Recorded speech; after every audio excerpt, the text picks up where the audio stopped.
Hello everybody, welcome back. This is Fox coming to you with a Path of Exile character that I have been working on for the last little while. I'm sure a few of you have seen a couple of my other characters if you've played Path with me, but this is a brand new character. This is a level 73 trickster that is using this really awesome skill called Essence Drain. And this character is all chaos damage. Everything this character does is chaos damage. And I'm going to explain a little bit of how this build works, and then I'll show quickly how it operates. So what Essence Drain is it is a chaos skill that deals chaos damage over time. So it's going to hit him once with a projectile, and then it's going to do a really fast damage over time effect. And I stack with Void Manipulation, Rapid Decay, Pierce, so that it can actually affect more than one monster, and Controlled Destruction, because we don't do any kind of crits around here. We just want to have as much spell damage possible. And chaos damage is affected by the spell damage that we have, but it's also affected by poison. So let me talk about some other skills that I use before I talk about item choices. So I also have a Contagion connected with faster casting and increased area of effect support.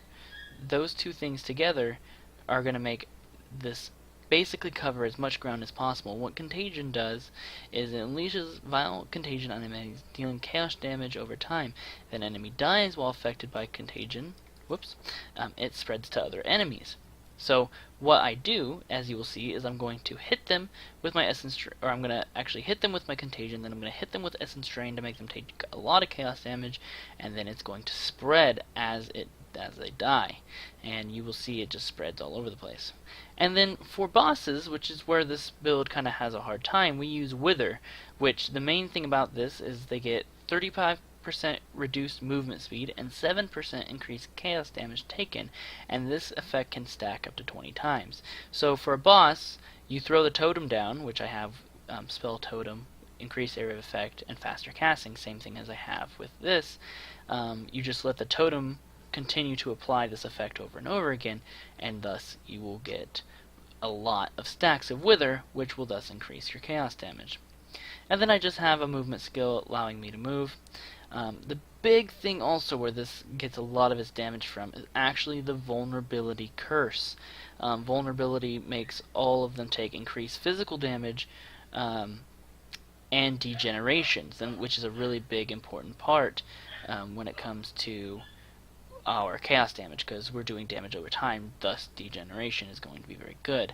Now, I have this inside of a Heretic's Veil, so let me go ahead and talk about the item choices. This is the most expensive piece on this whole build. A Carcass Jack that gets, you can buy a Carcass Jack for relatively cheap, like 10, 15 chaos, and then self-craft it like I have to a 5-link. The 6th link that you would have here would be increased projectile damage, so that you have more physical damage, which scales up everything. But point being is this build is working great with a 5-link. It's actually 6-linked because of my dagger, but I'll talk about that in a second. But main thing is, this is the most expensive thing. You don't need this to operate. All this is Blasphemy connected with Vulnerability, and then you can choose between Enfeeble and Temporal Chains. These are both defensive curses that will help your survivability. I'm able to have all three with Blasphemy with Heretic's Veil because of the reduced mana. It gives 12% reduced mana reservation. So you also see that I barely have enough mana to cast my Essence Drain in the first place. But point being is you can most certainly do this with just Blasphemy connected with Vulnerability, and then either Temporal Chains or Enfeeble, whichever you'd rather. The next item I want to talk about is the Consuming Dark Fiend Dagger. Again, this is another relatively cheap item, not very expensive, and the biggest thing is your chaos damage poisons enemies. That's awesome. Everything else in here doesn't really matter. It gives you the spell damage, which is a nice little buff. We don't crit, so that's irrelevant. The +1 level of socketed fire gems is also irrelevant. And we don't do any fire damage, so the only thing that this dagger is doing for us is it is giving us the ability to have our chaos damage poison enemies, which poison is another scaling effect that will trigger and basically turn our 5-link skill into a 6-link by adding poison to it. So it makes it very good. Again, and I'm kind of going for a hybrid life and energy shield build.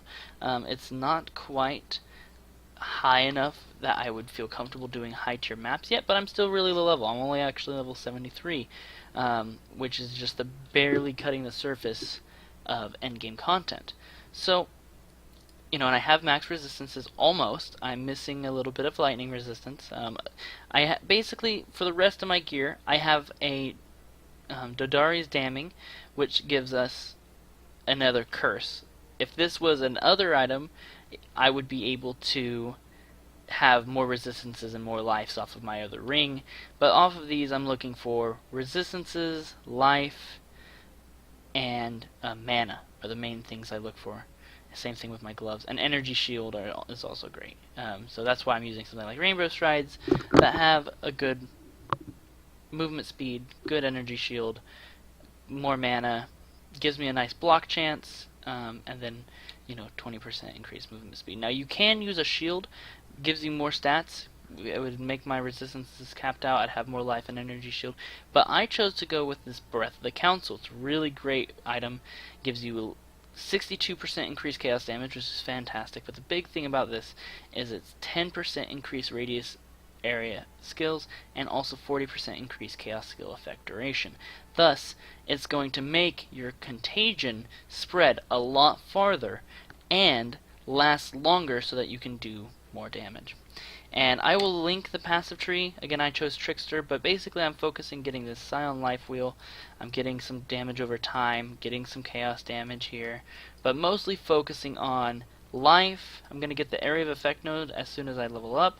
And I got the extra enemies can have one additional curse. So those are the main things that I am focusing on. So now that I've kind of talked about the build, let me just show you really quick what it can do.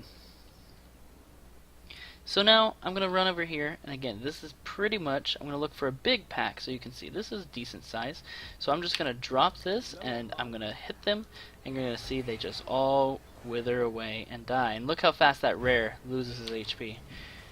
Just gone. That's how this build works. So it's not really the fastest clear speed, but it's very effective because while everybody is getting degened, I can run away and I can play a much more safer style. And as long as there's monsters dying, it's going to spread that effect. So I don't have to constantly cast anything. I just kind of let the skills do the work. So, and again, you can really see, like this can be a great example. You really get to see the benefit when it's a large pack like that. And again, rares melt, no problem. Spreading over to this. I'm going to go ahead and reapply, and down they go. So again, it's just a really, really effective clearing build. I'm really happy that I found out about it. Now, that rare is a problem for this build. I'm glad it showed it, because that rare makes everybody immortal, but once he dies, everything goes down with it. So that is a very awesome thing. So anywho, I hope that you enjoyed this video. I'm going to go ahead and make my way over to Vol so you guys can see how quickly this this build does with bosses. So I'm going to just skip these guys for the sake of the video. Go find Vol. Actually, let's just go ahead and clear this really quick, just because it's wonderful to do so. There we go. Now again, you want to make sure you apply your contagion. That's the most important thing. That's how this build works. So I'll go back and clear those guys, but pretty much you can see it just continues to spread. Sorry about the barking dog. I'll probably make another video that doesn't have a barking dog. Here's this boss at least, so I'll put my wither down, let him take that increased chaos damage, and as you can see, he just melts really, really fast. Still looking for Vol really quick. See if we can get to him really fast. Again, we'll just kill these guys real fast since it's easy experience. It's actually great if our enemies have energy shield as a life, because chaos damage bypasses Energy shield. This build. Oh, here's Vol. That's kind of a weird spot for you to be Vol, but that's fine. So we'll put that down, and then just poke, and we'll see. He will take chaos damage over time, and you can just watch his HP go down. I'll go ahead and spread that. And there he goes. Done. So there you have it. I mean, I could play a little bit more safe and just move around, but for the sake of the video, I want to make sure you could see his HP going down. So, nonetheless, I hope you enjoyed this video. I hope you think this build's cool. If you do, let me know, and I'll see you all next time.